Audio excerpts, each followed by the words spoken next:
Hello friends, welcome back to my channel. So இன்றைக்கி வந்து பார்க்க போகிற விலாக் கார்த்திகை தீபம் அன்றைக்கி எடுத்தது. ஸோ ஈவினிங் வந்து எல்லா விளக்கும் வந்து இந்த மாதிரி வந்து இது பண்ணியிருக்கு.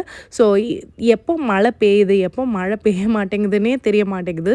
இந்த 3 நாள் அடி அடி அடின்ட்டு மழை வந்து தூறுது அண்ட் இல்லைனா ரொம்ப ஸ்பீடாக பெய்யுது.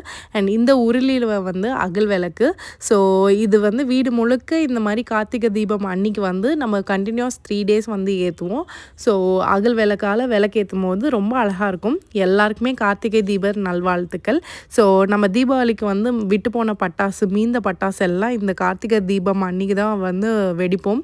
ஸோ இப்போ வந்து பார்த்திங்கன்னா இந்த உருளியில் வந்து விளக்கு ஏற்றிட்டதுக்கப்புறமேட்டு நான் உங்களுக்கு காமிக்கிறேன். ஸோ ரொம்ப அழகாக இருந்தது. அண்ட் அந்த உருளியில் வந்து விளக்கு வச்சு அண்ட் அது வந்து நல்லா இருந்தது பார்க்குறதுக்கு. அண்டு நடுவில் வந்து பார்த்திங்கன்னா ஏதாவது ஒரு நம்ம வந்து பூ ஃபுல்லாக சுற்றி டெக்கரேட் பண்ணிட்டு ஒரு சாமி சிலையை கூட நீங்கள் நடுவில் வைக்கலாம். ஸோ இந்த அகல் விளக்கு வந்து ஏற்றுறது வந்து இந்த 3 நாள் நம்ம கண்டிப்பாக அகலில் வந்து வீடு ஃபுல்லாக விளக்கேற்றும் போது ரொம்ப வீடே பிரகாசமாக ஜொலிக்கும். அண்ட் இதுதான் வந்து வீட்டில் வந்து போட்ட கோலம். அதுக்கு மேலேயும் இந்த மாதிரி தட்டு வச்சு தீபம் ஏற்றியாச்சு. ஸோ உங்களுக்கு எப்படி போச்சுன்னு கமெண்ட் பண்ணுங்கள். பிடிச்சா லைக் பண்ணுங்கள், சப்ஸ்கிரைப் பண்ணுங்கள். பாய்.